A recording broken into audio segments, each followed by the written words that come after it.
जी बिस्मिल्लाहिर्रहमानिर्रहीम। अस्सलाम वालेकुम नाज़रीन, मैं हूं डॉक्टर नुमान अली और आपकी खिदमत में एक नए सेशन के साथ हाज़िर हूं। इस वीडियो का जो हमारा टॉपिक है वो ये है कि बकरियां अगर हीट पे नहीं आ रही तो उनको हीट पे कैसे लाना है, उनकी वजूहात क्या क्या हो सकती हैं और उनका इलाज कैसे करना है। मेन टॉपिक पे आने से पहले मैं दो चार बातें ब्रीडिंग की इम्पोर्टेंस के हवाले से करना चाहूँगा, उसके बाद मेन टॉपिक पे आते हैं। तो किसी भी फार्म की, चाहे वो गोट फार्म हो चाहे वो डेयरी फार्म हो काओ का, तो उसकी प्रोडक्शन का दारोमदार सारा का सारा ब्रीडिंग पर होता है। अब ये बात मैंने क्यों कही है, इसके पीछे क्या लॉजिक है। फॉर एग्जाम्पल, आपके पास एक छोटा सा हर्ड है, चाहे वो 20 बकरियां हैं चाहे वो 20 बड़े जानवर हैं। उनमें से फॉर एग्जाम्पल आप ये लगा लें कि 2 या 3 जानवर ऐसे हैं जो कि बच्चा देने के बाद जल्दी हीट पर नहीं आते, 3-4 महीने 5 महीने 6 महीने का गैप ले जाते हैं। 2-4 ऐसे जानवर हैं जो एक बार आपने उनको क्रॉस करवाया, 2-3 महीने बाद वो हीट पे आ गए, आपने सक्सेसफुली उनको क्रॉस करवा दिया, लेकिन 3-4 माह बाद जब आपने उन्हें चेक करवाया कि क्या ये प्रेग्नेंट या गबन हो गए हैं, तो आपको पता चलता है कि उन्होंने कंसीव नहीं किया, यानी कि वो प्रेग्नेंट नहीं हुए। तो आपके 5-6 महीने इस तरह 2-4 जानवर पे लग गए। 2-4 जानवर आपके ऐसे बीच में निकल आते हैं जो आपको छठे 7वें 8वें मंथ पे जाके अबार्शन कर देते हैं, बच्चा गिरा देते हैं। तो इस तरह फॉर एग्जांपल आपके पास अगर 20 जानवर हैं और उनमें से 6-7 जानवर तो ऐसे आ गए जिनको किसी न किसी रिप्रोडक्टिव इशू की वजह से उन्होंने अपने नॉर्मल टाइम पे जब बच्चे देने थे उन्होंने नहीं दिए, तो इस तरह आपका बहुत ज्यादा नुकसान हो जाएगा। अगर आपने ये सारी चीजें बचा ली कि जानवर आपका चाहे गाय है या बकरी है टाइमली हीट पे आए, टाइमली क्रॉस हो और सक्सेसफुली ठीक तरीके से वो प्रेग्नेंट हो जाए, और वो फिर प्रेगनेंसी चाहे वो बड़े जानवर की 9 महीने की है या बकरी की 5 महीने की है, वो पूरी हो के आपको अल्टीमेटली बच्चे मिल जाएं, तो इस तरह आप अपना जो मुनाफा है वो फार्म का वो आप बढ़ा सकते हैं, प्रोडक्शन को बढ़ा के रिप्रोडक्शन पे काम करके। अब 2-4 बातें ये और हैं कि बकरी का जो प्रेगनेंसी का ड्यूरेशन है वो 5 महीने और 5 दिन का है। एक बकरी को कब हीट पे आना चाहिए? एक बकरी तकरीबन एवरेज 6 से 8 महीने पे हीट पे आ जाती है, लेकिन उसको क्रॉस उस वक्त करवाना चाहिए या नहीं करवाना चाहिए ये एक अलहदा टॉपिक है। तो इस पे मैंने एक वीडियो डाली हुई है, मुख्तसर से मैं यहाँ ये बता देता हूँ कि अगर एक बकरी 6 या 8 महीने पे हीट पे आ जाती है तो उसको क्रॉस ना करवाएं, क्योंकि अगर आप उसको इस वक्त क्रॉस करवाएंगे तो उसका जो अपना वेट गेन है, वजन बढ़ाना, कद बढ़ाना, वो उसका रुक जाएगा, क्योंकि उसकी जो खुराक है वो डिवाइड हो जाएगी, बच्चों को भी मिलना शुरू हो जाएगी और बकरी को खुद को भी। बाद में उसने बच्चों को दूध भी पिलाना है, तो उसकी मेंटेनेंस पे जो खुराक है वो ज्यादा लगेगी और उसकी खुद की ग्रोथ रुक जाएगी। इस वजह से बकरी को दोंदी या चोगा होने पे जब वो 2 दांत या 4 दांत गिरा के नए परमानेंट दांत ले आए तब उसको क्रॉस करवाएं, फिर उसकी ग्रोथ नहीं रुकेगी और बकरी भी माशाल्लाह अच्छी बन जाएगी। तो एक तो बात हो गई ये कि बकरी को कब क्रॉस करवाना चाहिए। उसके बाद बकरी एक बार क्रॉस हो गई, बच्चे उसने दे दिए, तो बकरी को अगर वो ठीक है, उसकी कंडीशन ठीक है, तो 21 दिनों के अंदर उसे हीट में आना चाहिए, या 21 नहीं तो चलो 21 से 1.5-2 महीने के अंदर उसे दोबारा हीट पे आना चाहिए, अगर उसकी बॉडी कंडीशन स्कोर ठीक है तो। ये तो हो गई अलग बातें। अब हम मेन अपने टॉपिक पे आते हैं कि बकरी हीट पे क्यों नहीं आती, अगर नहीं आती तो उसको कैसे लेके आना है। तो सबसे पहली बात है फीडिंग पे।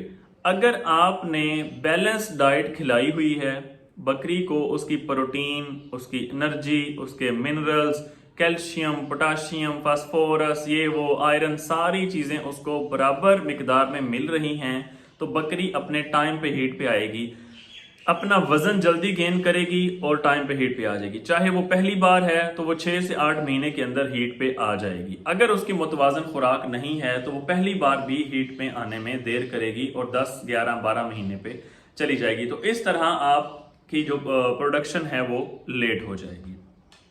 तो इस वजह से आपने बैलेंस्ड डाइट पे काम करना है कि बकरी की खुराक को आपने पूरा रखना है, खुराक की कमी नहीं होनी चाहिए।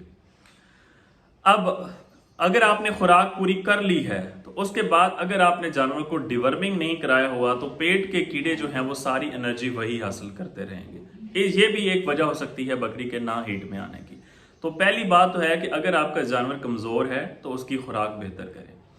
दूसरी बात यह है कि अगर आपने खुराक भी भरपूर दे रहे हैं और जानवर खा भी ठीक तरीके से रहा है, फिर भी हीट पे नहीं आ रहा, तो फिर आप जानवर की डिवर्मिंग करवाएं।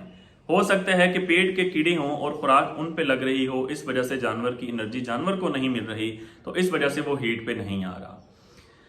ये होगी दो वजूहत। अब अक्सर लोग टोटके बता रहे होते हैं कि बकरी जी अगर हीट पे नहीं आ रही तो उसे अंडा जो है वो दूध में डाल के खिला दें। बिल्कुल ठीक है। कुछ लोग कहते हैं कि जी आप गंदम का दलिया या सबूती गंदम आप उसे डेली बेस पे 250 ग्राम 300 ग्राम के हिसाब से खिलाएं। बिल्कुल ठीक है।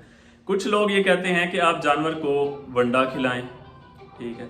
कुछ लोग ये कहते हैं कि आप वो अपना फार्मूला अपनी रेसिपी दे देंगे कि आप अगर आपने 100 किलोग्राम का वंडा तैयार करना है तो वो आपको बताएंगे कि 40 केजी चोकर डाल दें या 24 केजी चोकर डाल दें, और इतनी जो है वो गंदम का दलिया डाल दें, इतनी सरसों की खल डाल दें, खल बनोला डाल दें, और बीच में डीसीपी डाल दें, 1 किलोग्राम डीसीपी डाल दें, 1 किलोग्राम मिनरल मिक्सचर डाल दें और 1 किलोग्राम नमक डाल दें। तो इस तरह वो अपना फार्मूला तैयार करके आपको कुछ लोग बताएंगे, वो बिल्कुल ठीक है। ये सारी बातें जितनी भी मैंने कही हैं ये देसी टोटके, इनके पीछे लॉजिक ये है कि जानवर को अगर उसकी एनर्जी और प्रोटीन उसकी बैलेंस्ड डाइट में शामिल है जितनी उसको चाहिए, तो वो जानवर जल्दी हीट पे आएगा।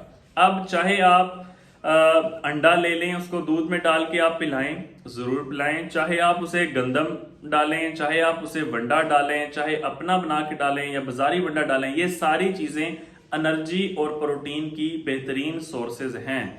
लोग देसी घी भी खिलाते हैं, चाहे वो डालडा घी भी खिलाते हैं, तो ये सारी चीजें एनर्जी की रिसोर्सेज है। जब जानवर की एनर्जी और प्रोटीन उसकी पूरी होगी तो वो अपने टाइम पे हीट पे आएगा। तो ये वाले जो देसी टोटके मैंने बोले हैं सारे, ये आप जानवर को खिला सकते हैं उसकी रिक्वायरमेंट पूरी करने के लिए। अगर आप ये सारी चीजें भी खिला रहे हैं फिर भी जानवर हीट पे नहीं आ रहा, तो अब क्या करना है? तो हो सकता है जानवर की जो यूट्रस है, जो बच्चादानी है, उसके अंदर जो ओवरी है उसमें कोई इन्फेक्शन हो, बच्चादानी के अंदर कोई इन्फेक्शन हो, ओवरी के ऊपर कोई सिस्ट वगैरह मौजूद हो, तो इस सूरत में अब आपको मेडिसिन की तरफ जाना पड़ेगा। तो आपको कुछ प्रोटोकॉल्स हैं वो आपको लगाने पड़ेंगे, इससे जानवर आपका इंशाल्लाह 100 नहीं तो 90% चांसेस हैं कि वो हीट पे आ जाएगा। अब उसके लिए क्या करना है? पहला प्रोटोकॉल ये है कि आपने जानवर को डे 1 पे एक दिन पे साइक्लोमेट लगाना है। साइक्लोमेट के नाम से इंजेक्शन मार्केट में अवेलेबल है। तो आपने उसका 1 ml 1 cc आपने उसकी गर्दन के अंदर आपने इंट्रामस्कुलर लगा देना है। उसके बाद आपने 10 दिन का इंतजार करना है। उम्मीद काफी है कि जानवर 4 से 5 दिन के अंदर ही हीट पे आ जाएगा। अगर तो उसे जो मसला है जिसके लिए हम इंजेक्शन लगा रहे हैं उसका बॉडी कंडीशन स्कोर, उसकी खुराक मुकम्मल, हर चीज ठीक है, खुराक के हवाले से कोई इशू नहीं है, तो 3-4 दिन के अंदर जानवर हीट पे आ जाएगा। बहरहाल आपने 10 दिन का इंतजार करना है। 10 दिन के बाद आपने दोबारा साइक्लोमेट का इंजेक्शन लगाना है, तो इंशाल्लाह वो जानवर अगले 4-5 दिन के अंदर जरूर हीट में आ जाएगा। एक तो प्रोटोकॉल है ये। दूसरा प्रोटोकॉल ये है कि आपने पहले दिन पे साइक्लोमेट का इंजेक्शन लगाना है और फिर 7वें दिन पे, पहले दिन उसके बाद दूसरा इंजेक्शन, 7वें दिन पे आपने कंसेप्टाल का लगाना है। फिर आपने 7 दिन बाद यानी कि पहले इंजेक्शन से 14वें दिन, एक दिन पे आपने PTF2 अल्फा यानी कि साइक्लोमेट लगाया, 7 दिन बाद आपने कंसेप्टाल लगाया, अब फिर इससे आगे 7 दिन बाद आपने दोबारा साइक्लोमेट लगाना है। तो इस तरह ये जो कंप्लीट प्लान है ये वाला पूरा होगा। उसके बाद इंशाल्लाह जानवर आपको 2-3-4 दिन के अंदर हीट पे मिलेगा। तो इस तरह आप इंजेक्शन ये वाले लगा के आप जानवर को हीट पे ला सकते हैं।